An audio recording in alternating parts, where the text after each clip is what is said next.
The Crucible was the most famous arena in the known galaxy. It floated in the void of space, attached to Kethra Station like a tumor of violence and pride.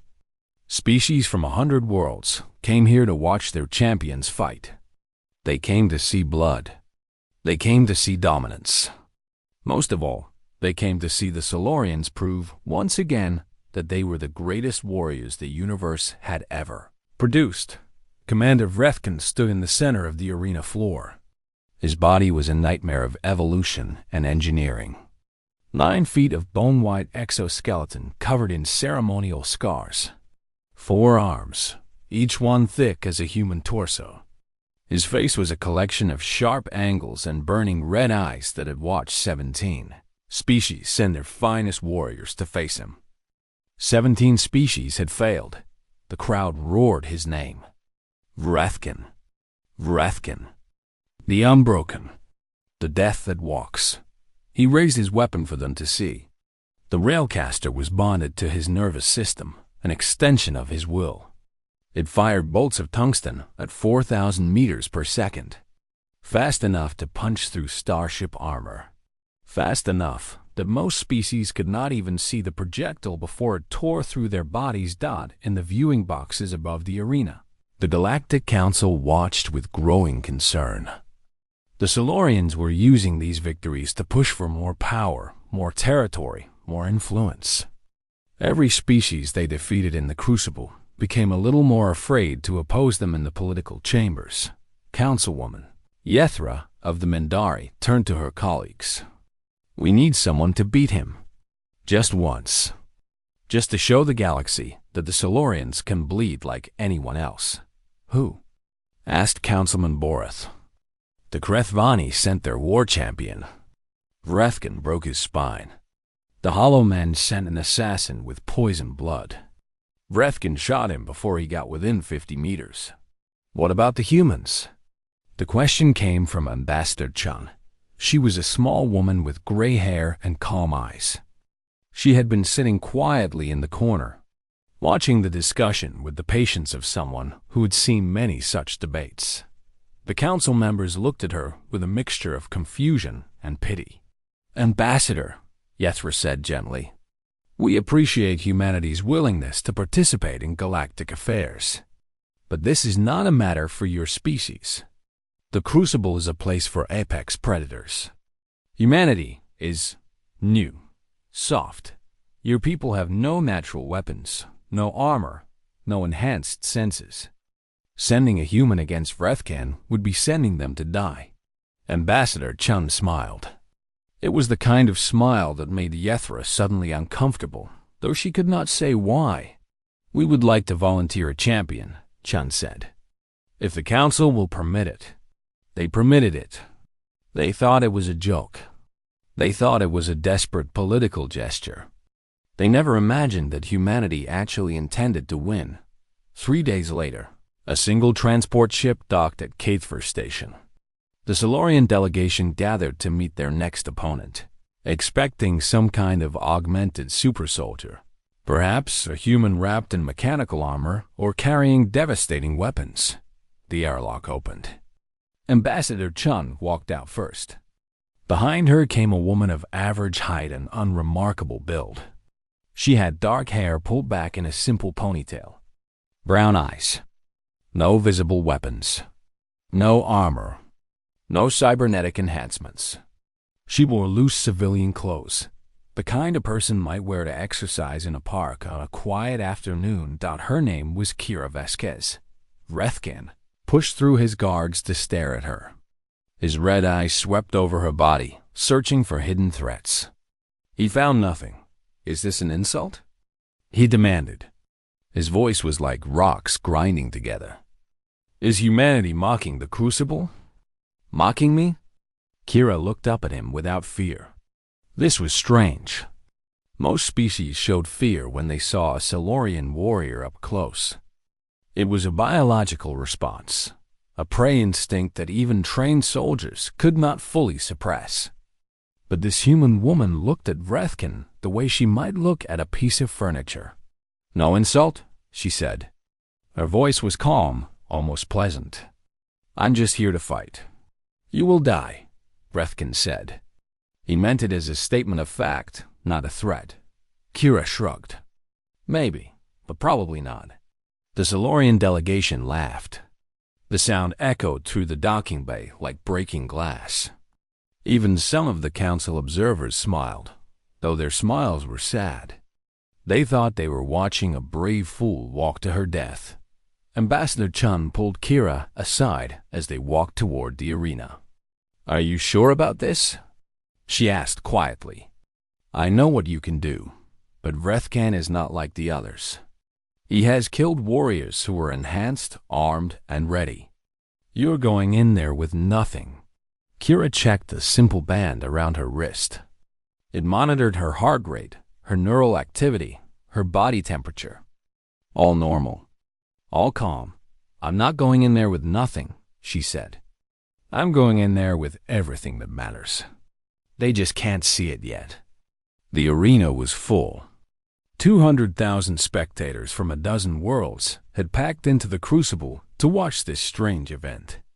Most of them were betting on how long the human would survive. The odds were generous. Some bookmakers offered payouts if she lasted more than 10 seconds. Kira walked onto the arena floor. The crowd fell silent. They had expected something more impressive. Some of them checked their screens to make sure this was actually the human champion and not some kind of servant or assistant. Vrethkin entered from the opposite side. The crowd exploded. They chanted his name, waved banners in Silurian colors, stamped their feet until the arena floor shook. The announcer's voice boomed across the space. Warriors. The rules of the Crucible are simple. Fight until one yields, falls, or dies. There are no other restrictions. May your strength honor your people. A horn sounded. The match had begun. Vrethkan raised his railcaster and aimed it at Kira's chest. He moved slowly, deliberately. This was ceremony, not combat. He wanted the galaxy to see the moment of her death in perfect clarity. Do you wish to yield? He asked. It was tradition to offer mercy once. Kira rolled her shoulders. She shifted her weight slightly, settling into a stance that seemed casual, but was not. Whenever you're ready, she said. Vrethkan's finger moved toward the trigger. In the viewing boxes, Ambassador Chun leaned forward. Across the galaxy, billions of beings watched their screens, waiting to see a human die. None of them were ready for what happened next. Vrethkan abandoned protocol. He abandoned ceremony. He abandoned everything except the desperate need to prove that the universe still made sense. His railcaster roared. 36 bolts in 4 seconds. Full automatic fire. Each projectile traveling at 4,000 meters per second. Each one aimed at a different point on the human's body. Head, heart, throat, spine. He covered every angle, every trajectory, every possible escape route. No being in the galaxy could dodge all of them. It was mathematically impossible. Kira moved. To the spectators watching at normal speed, she became a blur. To the high-speed cameras recording the fight, she became something else entirely, a demonstration of what the human body could do when freed from the limitations of ordinary perception. She did not catch every bolt. She did not need to. She flowed between trajectories like water, finding the path of least resistance. Each bolt missed by millimeters because she was already where it was not. When she did catch them, she redirected them with precise flicks of her wrists, sending them spinning into the arena walls, the ceiling, the floor. One bolt she caught and threw in a single motion, the projectile leaving her hand fast enough to destroy Vrethkan's weapon. The railcaster exploded in a shower of sparks and metal fragments. Vrethkan stumbled backward, his forearms raised to protect his face from the debris. The crowd was screaming now. Some of them were screaming in terror. Others were screaming in joy. A few were simply making sounds because they had no other way to process what they were seeing. In the broadcast booth, Krell was narrating in a voice that cracked with emotion. She is. I cannot believe what I am seeing. The human is not just surviving.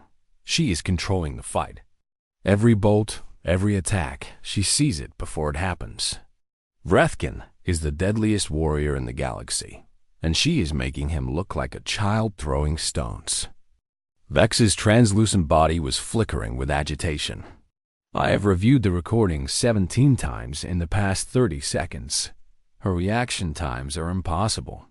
She's not reacting to the bolts after they fire. She is moving before Vrethkan decides to shoot. She is reading his intentions. How? How can anyone do that? I do not know. But I believe we are witnessing the true capabilities of the human species. This is what they have been hiding from us. This is what they can become. On worlds across the galaxy, military commanders were already giving orders. Bring me everything we have on humanity. Every study, every analysis, every piece of intelligence. Find out what they did to this woman. Find out if there are more like her dot in the secure room on Earth. General Morrison had finally turned back to the screen. His face was pale, but his eyes were bright with something that might have been pride. Project Prometheus, he said softly. We shut it down because we thought it was too dangerous. Too unpredictable, too inhuman. But look at her. Look at what she has become. Colonel Singh nodded. The program enhanced her neural processing by a factor of 1,000. Her brain runs predictive algorithms constantly, analyzing every input, modeling every possible outcome. She does not see the present, General. She sees probability clouds. She sees the shape of events before they occur. She is not faster than the bolts. No, she is smarter than them. She knows where they will be because she understands, on a level we cannot imagine, exactly how the universe works. Every muscle, twitch, every air current, every micro-expression on Vrethkan's face, she processes all of it and extracts the future from the data. Morrison was quiet for a long moment. Are there others? Other subjects who survived the program. 17, all retired. All living quiet lives across Earth and the colonies. Waiting. Waiting for what? Singh looked at the screen, at the human. Woman who is dancing through a storm of metal and fire. Waiting for the day humanity needed them. I think that day has arrived. In the arena, Vrethkan was finished with ranged combat. His weapon was destroyed. His pride was shattered. But he was still a Silurian warrior, born and bred for violence. He still had 4 arms tipped with claws that could shear through steel. He still had strength that could crush stone. He charged. The arena floor shook with each of his footsteps. He crossed the distance in moments, his claws reaching for the human who had humiliated him. He would tear her apart. He would prove that Silurian might was still supreme. Kira waited Dot at the last possible second. She stepped to the side. Her hands came up, touching Vrethkan's outstretched arm with a gentleness that seemed completely wrong for the moment. She used his own momentum against him, adding a slight rotation, a gentle redirection, a nudge that was barely visible to the naked eye. Vrethkan went down. The greatest warrior of the Silurian Dominion crashed into the arena floor with a force that cracked the stone beneath him. He tried to rise, but Kira was already there, her hand resting lightly on his throat. She could kill him. Everyone knew it. In this moment, she had at least 17 different ways to end his life. A strike to the nerve cluster behind his ear. A pressure point that would stop his heart. A simple twist that would snap his neck. She had studied his species. She knew their weaknesses better than they did. Instead, she stepped back. She offered her hand. Good fight, she said. Vrethkan stared at her. His red eyes were wide with confusion. In Silurian culture, mercy in combat was considered the greatest insult. It meant you believed your opponent was not worthy of death. It meant you saw them as beneath you. But this human, she was not insulting him. She was honoring him. She was saying that the fight was over, that no more blood needed to be spilled, that they could both walk away with their dignity intact. It was something no Silurian warrior had ever offered another. It was something Vrethkan had never even considered. Slowly, carefully, he reached up and took her hand. She pulled him to his feet with surprising strength. They stood facing each other, the giant and the small woman, the warrior and the anomaly, the old power and the new. "You could have killed me," Vrethkan said. "Yes, why did you not?" Kira's smile was warm, genuine, and somehow utterly terrifying. "Because killing you was never the point. I came here to show the galaxy something. Not what humans can destroy, but what we choose not to." She turned and walked toward the exit. Behind her, the arena was absolutely silent. 200,000 beings watched her go, and not one of them made a sound. Vrethkan stood alone in the center of the crucible. His world had changed. Everything he believed about strength and power and dominance had been shattered in the space of a few minutes. The human had beaten him, but more than that, she had taught him something. She had shown him a different way to be strong. He looked down at his claws. Then he looked at the door through which she had disappeared, for the first time in his life. Vrethkan wondered if there was more to being a warrior than the ability to kill. The galaxy held its breath. On 1,000 worlds, beings of every shape and size gathered around their screens. They watched this small human woman standing alone on the arena floor. They watched the massive Silurian warrior pointing his weapon at her heart. They waited for the blood dot in the broadcast booth above the arena. 2 commentators provided analysis for the viewers at home. Krell was a Mendari, his voice smooth and professional. His partner Vex was a hollow man, his words echoing strangely through his translucent body. "Well, Vex," Krell said, "I have to admit I have never seen anything quite like this. The human appears to be completely unarmed. No energy shields. No kinetic dampeners. Nothing. Perhaps she has hidden weapons?" Vex suggested. "Some kind of technology we cannot detect? Our scanners show nothing. She's biologically standard for her species. No enhancements, no modifications, just a human. Then this will be quick." Indeed. The Railbolt travels at 4,000 meters per second. The arena is 30 meters across. From trigger pull to impact is approximately 0.003 seconds. No known species can react in that time frame. The human brain processes visual information in roughly 0.04 seconds. She will be dead before she even sees the bolt leave the weapon. In the betting halls across the station, the odds shifted one final time. The number displayed was 1 to 847 against a human. Some gamblers placed small bets on her survival, just for the joke of it. Just to say they had believed in the impossible. Ambassador Chen sat in the human delegation's viewing box. Her hands were folded in her lap, but her eyes were sharp. Beside her, a young aide named Marcus was sweating through his formal uniform. "Ambassador," Marcus whispered, "are you sure about this?"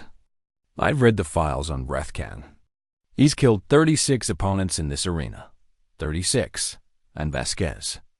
I mean, I know her record is classified, but she's just one woman. She doesn't even have a weapon." Chun did not look away from the arena. "Marcus, do you know why I requested this assignment? Why I specifically asked to be Earth's ambassador to the Galactic Council?" "No, ma'am. Because I wanted to be here when the galaxy learned the truth about humanity. I've been waiting for this moment for 11 years. Down on the arena floor, Kira Vasquez was doing something strange. She was stretching, rolling her neck, loosening her shoulders. She looked like someone preparing for a morning jog, not someone about to face a hypersonic projectile. A handler approached her, nervous and confused. He was a small creature with too many eyes and a clipboard clutched in his trembling hands. "Excuse me," he said. "Human warrior?" I need to confirm some details for the official record. Kira smiled at him. It was a warm smile, friendly and relaxed. Sure, what do you need? Your name is Kira Vasquez? That's right. And you are representing the species known as humanity? I am. And you understand that this is a fight to yield, fall, or death. That the Crucible takes no responsibility for any injuries or fatalities that occur during sanctioned combat. I understand. The handler paused. He looked at her with something like pity in his many eyes. May I ask, why? Why did humanity send you? You have no chance. This is not an insult, just a fact. Vrethkan is the greatest warrior of the greatest warrior species in the galaxy. You are small, soft, breakable. Kira's smile did not change, but something shifted behind her eyes. Something deep and old and patient. Can I ask you something? She said, Of course. What's the gravity in this arena? Is it running at standard station levels? The handler checked his clipboard. It is running at 1.03 Earth standard. We calibrated it to be comfortable for most participating species. Kira nodded slowly. She tilted her head to the left, then to the right. She adjusted her stance by a tiny amount, perhaps a single degree. One more question, she said. The environmental systems, are they stable? No fluctuations in temperature or air pressure? Completely stable. Why do you ask? Kira did not answer. She just took a deep breath and walked to her starting position. Across the galaxy, analysts and military experts watched her movements with growing confusion. She was not behaving like a person who expected to die. She was not trembling, not praying, not making any of the small gestures that beings made when they faced their end. She was calibrating, calculating, preparing Dot in a secure room deep within Earth's military command. A group of officers watched the broadcast with grim faces. General Morrison stood at the front, his arms crossed over his chest. We should have stopped her, he said. This was not authorized. If she fails, if she dies, we lose more than one soldier. We lose the secret of what humanity can become. Colonel Singh shook her head. She volunteered, sir. And you know her record. You know what she survived during Project Prometheus. If anyone can do this, it's Vasquez. Project Prometheus was shut down for a reason. The ethical concerns alone. The program created something new. Something the galaxy has never seen. Human neural processing pushed to its absolute limit. Pattern recognition operating at the edge of what physics allows. She doesn't just react to threats, General. She predicts them. She sees the shape of violence before it happens. Morrison turned away from the screen. He could not watch. Then, God help her. Because if she's wrong about her abilities, even by a fraction of a second, she dies on live broadcast and humanity becomes a joke to every species in the galaxy. In the arena, the horn sounded. The crowd roared. Vrethkan raised his railcaster. His targeting computer locked onto Kira's chest. The weapon hummed with magnetic energy. The tungsten bolt seated perfectly in the acceleration chamber. Do you wish to yield? He asked. Kira looked at him. She looked past him, actually, at a point somewhere beyond his shoulder. Her eyes moved in tiny increments, tracking things that no one else could see. Air currents, muscle tensions, the subtle flex of his finger on the trigger. Her brain was processing information at a speed that would have burned out most nervous systems. It was doing something that the galaxy believed was impossible. It was calculating the future. Whenever you're ready, she said. Vrethkan pulled the trigger. The Railbolt launched, and Kira Vasquez moved. The Galactic Council chamber had never been so quiet. Normally, the representatives of 100 worlds filled this space with constant noise, arguments, negotiations, threats, and promises. But today, They sat in stunned silence as Ambassador Chun took her place at the speaker's platform. The footage from the Crucible had been viewed over 40 billion times in the past 3 hours. It was still spreading, still being analyzed, still reshaping the political landscape of the known galaxy with every passing moment. Council Chairman Thesloth spoke first. His ancient voice trembled slightly, whether from age or fear, no one could say. Ambassador Chun, on behalf of the Galactic Council, I must ask, what did we just witness? What is Kira Vasquez? And how many more like her does humanity possess? Chun folded her hands on the podium. She looked calm, patient, like a teacher preparing to explain something to a class of confused students. Kira Vasquez is a human being, she said. A woman who grew up on a farm in South America. She played with dogs as a child. She likes to cook. She reads poetry in her spare time. She is, in every way that matters, ordinary. She caught a railbolt, Councilwoman Yethra said. She defeated Vrethkan without suffering a single injury. That is not ordinary. You are right. What Kira can do is extraordinary. But it is not supernatural. It is not magic. It is simply what happens when the human brain is pushed to its full potential. Chun paused, letting her words sink in. You have all studied humanity. You have read our history, analyzed our biology, examined our culture. And you have all made the same mistake. You looked at our soft bodies and our short lifespans and our lack of natural weapons, and you concluded that we were weak, harmless, a species that survived through luck rather than strength. She smiled. It was the same smile she had worn when the council first questioned her about sending a champion to the Crucible. You forgot to look at our brains. You forgot to ask why a species with no claws, no venom, no armor, no natural advantages of any kind managed to conquer our planet and reach for the stars. The answer is not luck. The answer is that our minds can do things that no other species in this galaxy can match. Chairman Thesloth leaned forward. You are saying that any human could learn to do what Vasquez did.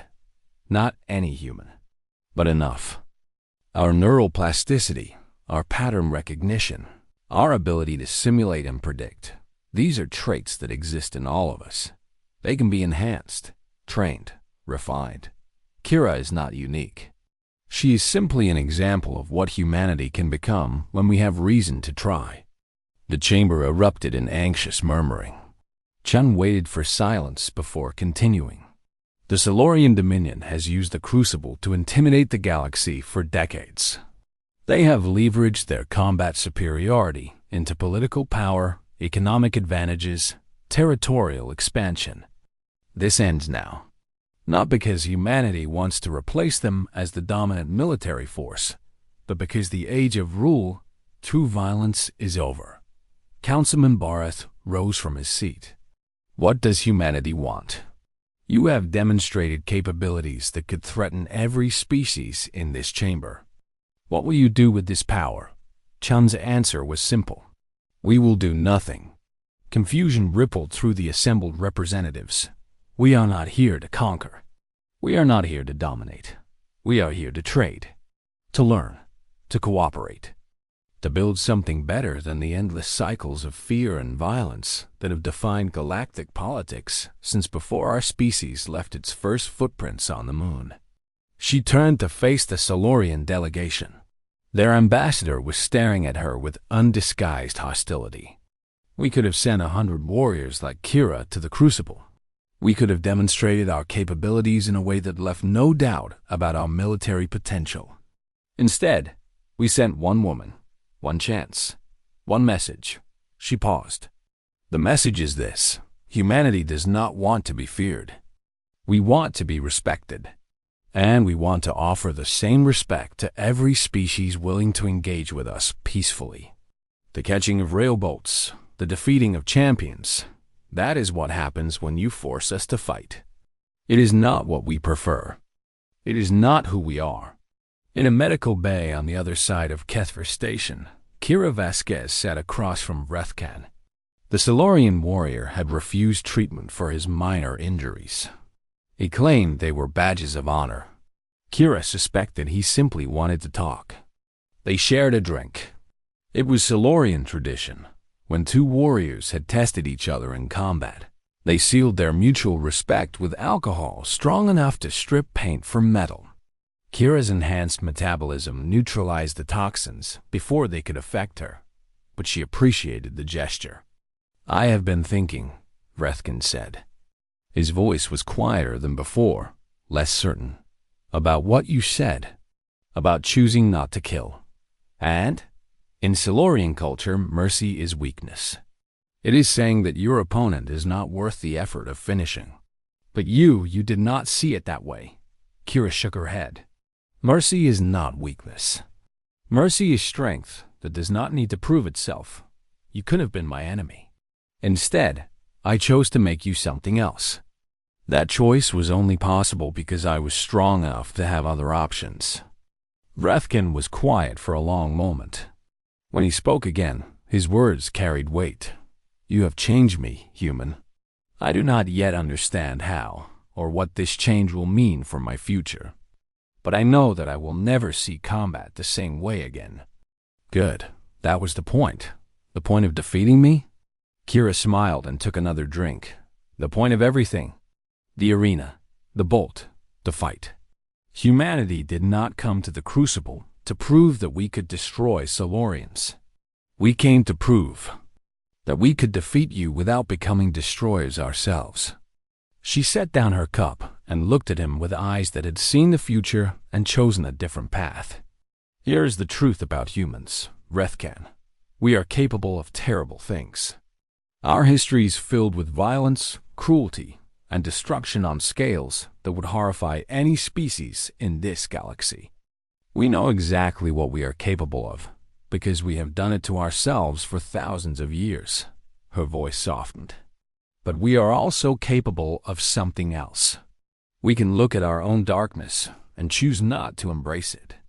We can take all that potential for destruction and redirect it toward building, creating, protecting.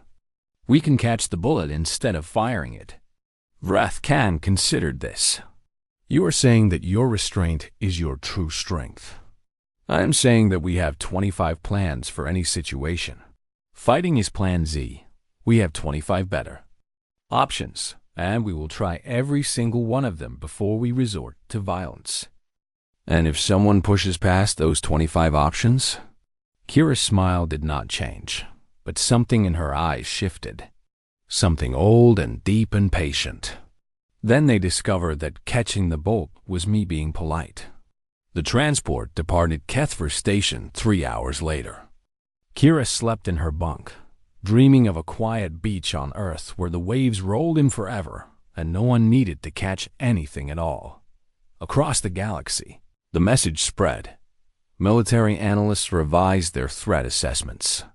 Diplomats prepared new approaches to humanity. Species that had considered conquest now considered cooperation. In the Silurian Dominion, a document circulated through the highest levels of military command. It was a new protocol, written in Vrethkan's own hand. The title was simple: Revised First Contact Procedures, Human Considerations. The first recommendation, underlined 3 times for emphasis, read, "Do not shoot first." The second recommendation was even simpler. If possible, do not shoot at all.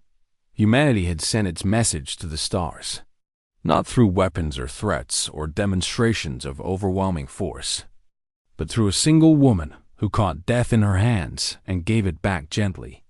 The galaxy had received the message. Now they would have to decide what to do with it. And somewhere in the void between stars, Kira Vasquez slept peacefully, content, in the knowledge that she had shown the universe exactly what humanity could be. Not destroyers, but protectors. Not conquerors, but partners. Not the species that fired the bolt, but the one that could catch it and still choose peace. The future was uncertain. But for the first time in galactic history, It was a future where humanity had a seat at the table, not because they had demanded it through violence, but because they had earned it through something far more powerful: restraint, mercy, and the quiet promise of what would happen if those things were ever taken for granted. The Railbolt crossed the arena in 0.003 of a second dot in that time. Light traveled approximately 900 kilometers. A human heart beat once every 800 milliseconds. A hummingbird's wings completed half a cycle. The bolt moved faster than sound, faster than thought, faster than anything biological should have been able to track. Kira Vasquez leaned 6 inches to her left. Her hand came up. Not fast, not desperate, but smooth and precise, like a conductor bringing in the strings at exactly the right moment. Her fingers opened. They closed around the stabilizing fins at the back of the bolt at the exact microsecond it passed her chest. The kinetic transfer should have ripped her arm from her body. Instead, she turned with the bolt, spinning her body in a controlled spiral that bled off the energy across 3 full rotations. Her feet traced a perfect circle on the arena floor.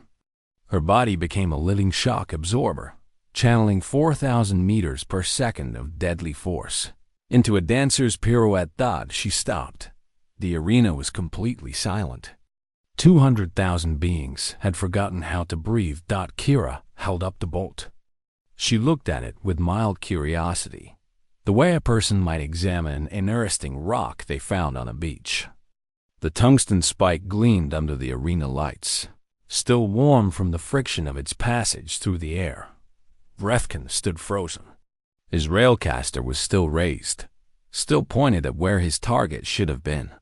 His targeting computer was flashing error messages. The shot had been perfect. The angle, the speed, the trajectory, everything had been exactly right. The bolt should have punched through the human's chest and embedded itself in the arena wall, but the human was holding it. In the broadcast booth, Krell and Vex had stopped speaking.